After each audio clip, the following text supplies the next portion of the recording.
By the way, I didn't know this. I didn't know much about Eric Bolling. And then one of the first things that popped up on the Googles, a journalist reported Fox News' Eric Bolling sent unsolicited dick pics. Now he's facing a 50 million lawsuit.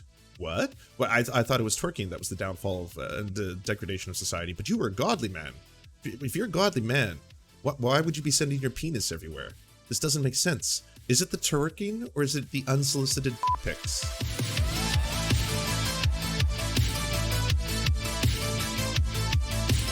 Remember the Democrat Rhode Island state senator twerking upside down and posting it to TikTok?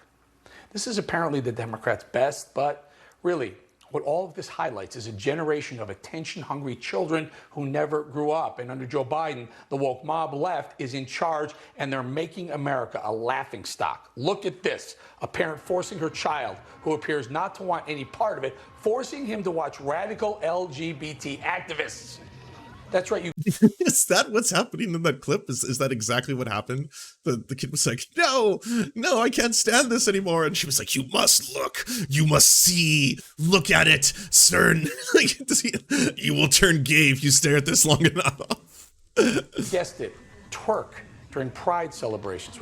This is so oh, well, I know the answer to this. He obviously hasn't, but if you've been to Pride, my word, this is fucking G-rated compared to some things that occur at Pride, okay? Twerk thing. Not only is this the moral decay in America, but there's clearly a twerking epidemic and the left-wing mob. Twerking epidemic. Man.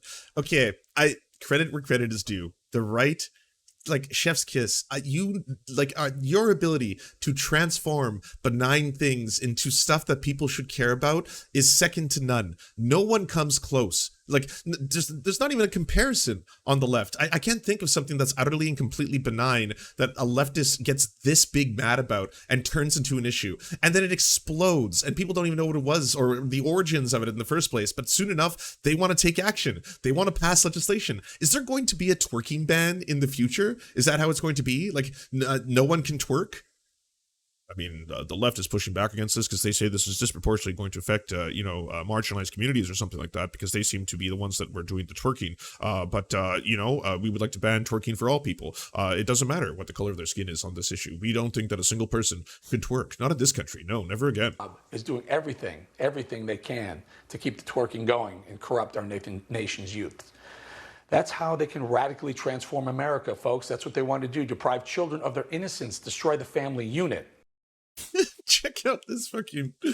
Hello, sir. Whisper me for sources and truth about China versus USA. For instant proof, COVID-19 origins in the USA, not China. Sounds fun. Sounds like a hell of a fucking lark. Sounds like a good use of my time.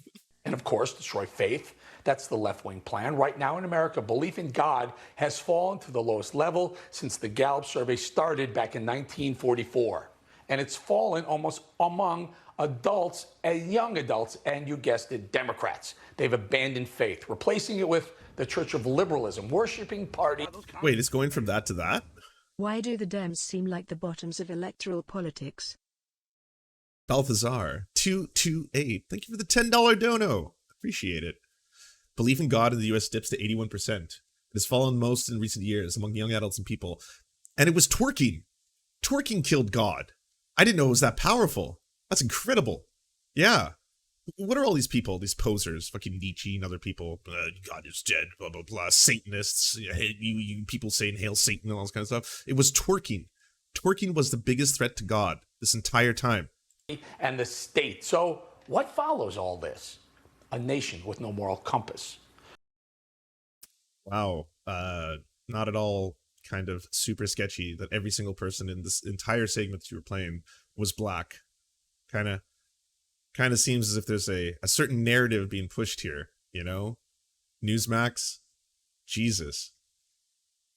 By the way, I didn't know this. I didn't know much about Eric Bolling. And then one of the first things that popped up on the Googles, a journalist reported Fox News' Eric Bolling sent unsolicited dick pics. Now he's facing a 50 million lawsuit. What? Well, I thought it was twerking that was the downfall of the degradation of society. But you were a godly man. If you're a godly man, why would you be sending your penis everywhere? This doesn't make sense. Is it the twerking or is it the unsolicited dick pics? Eric Bolling, the suspended co-host for Fox News Specialist, says he is suing the reporter whose story about lewd text messages led to Bolling's suspension. Bolling is suing Yashar Ali, a contributing writer for HuffPo, formerly the Huffington Post, who broke the story of Bolling sending unsolicited lewd messages to at least 3 different female colleagues at Fox Business and Fox News. Ali tweeted on Wednesday afternoon that he'd received a summons in a defamation lawsuit seeking $50 million in damages. Lydia Polgreen, editor-in-chief of Huffington Post, tweeted out Ali's story after the news broke of the lawsuit, emphasizing that the story had 14 sources, something other journalists had also noted on Twitter.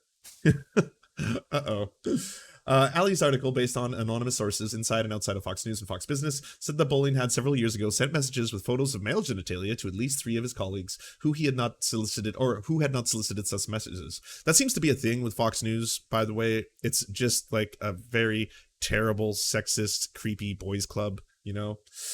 Bolling's attorney, Michael J. Bao, commented in the article, Mr. Bolling recalls no such inappropriate communications, does not believe he sent any such communications.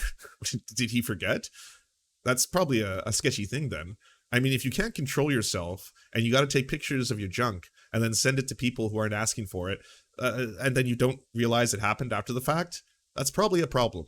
You should probably work on that, you know? You got to think about that.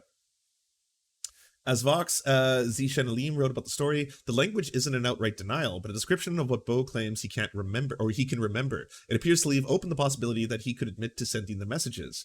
Bolling's comments are not dissimilar to President Donald Trump's unfulfilled threats to sue the New York Times for defamation after a series of stories about allegations of sexual assault against then-candidate, whose lawyer said at the time they would be left no option but to pursue all available actions and remedies. After Trump's threats, Vox Tara Golson discussed libel with several media law experts who pointed out that Trump would have had a difficult time proving libel as a public figure, something Bolling and media personality presumably will face in the lawsuit as well. It's a lot harder for a media figure or public figure to claim defamation because not only would Trump have to prove these allegations are false, but he would also have to prove that they were done with actual malice, meaning the New York Times published an article knowing it was false or with reckless disregard for truth. Interestingly, in this case, Bolling is seeking damages from Ali specifically and not from the HuffPo.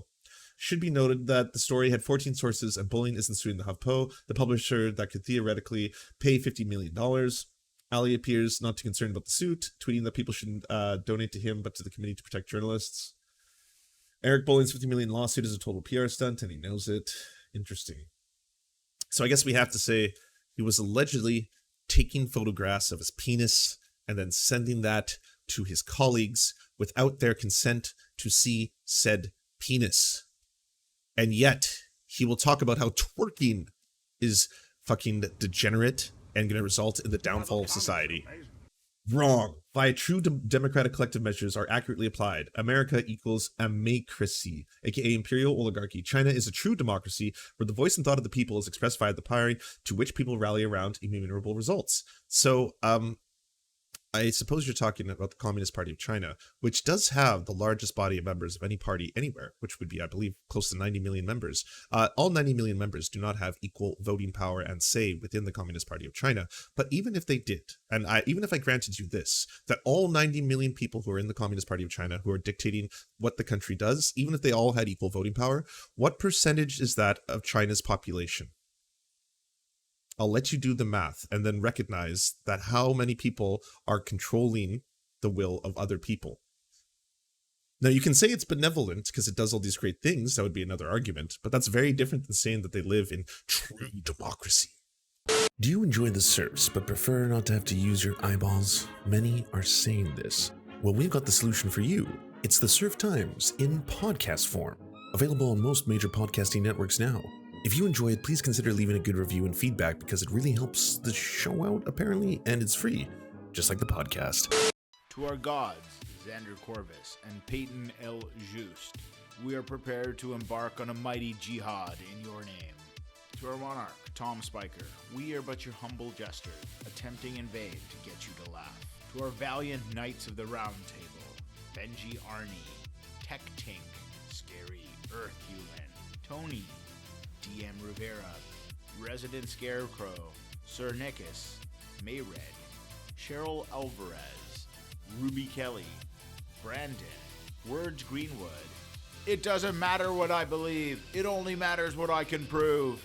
Egbert Celine, Matthew Scarborough, Stellar Vision, Ariane McCarthy, Daniel Sutton, Coulter Smith, Jenna Tao, Quiet 185, Anna Loves Riley, Omni, Riley and Anna, Poodlehawk, the Tim Caucus, Multimondi, Trevbot, EXE, Brian Ephraim, Lemmy101, Anthropofojak, Saren42, Catherine, Ramon Acosta, Incosin, Agent NDN, Violent Orchard, Political Puppy, La Media Panza, Zach Christensen, Todd Buckingham, and Todd Lajeunesse.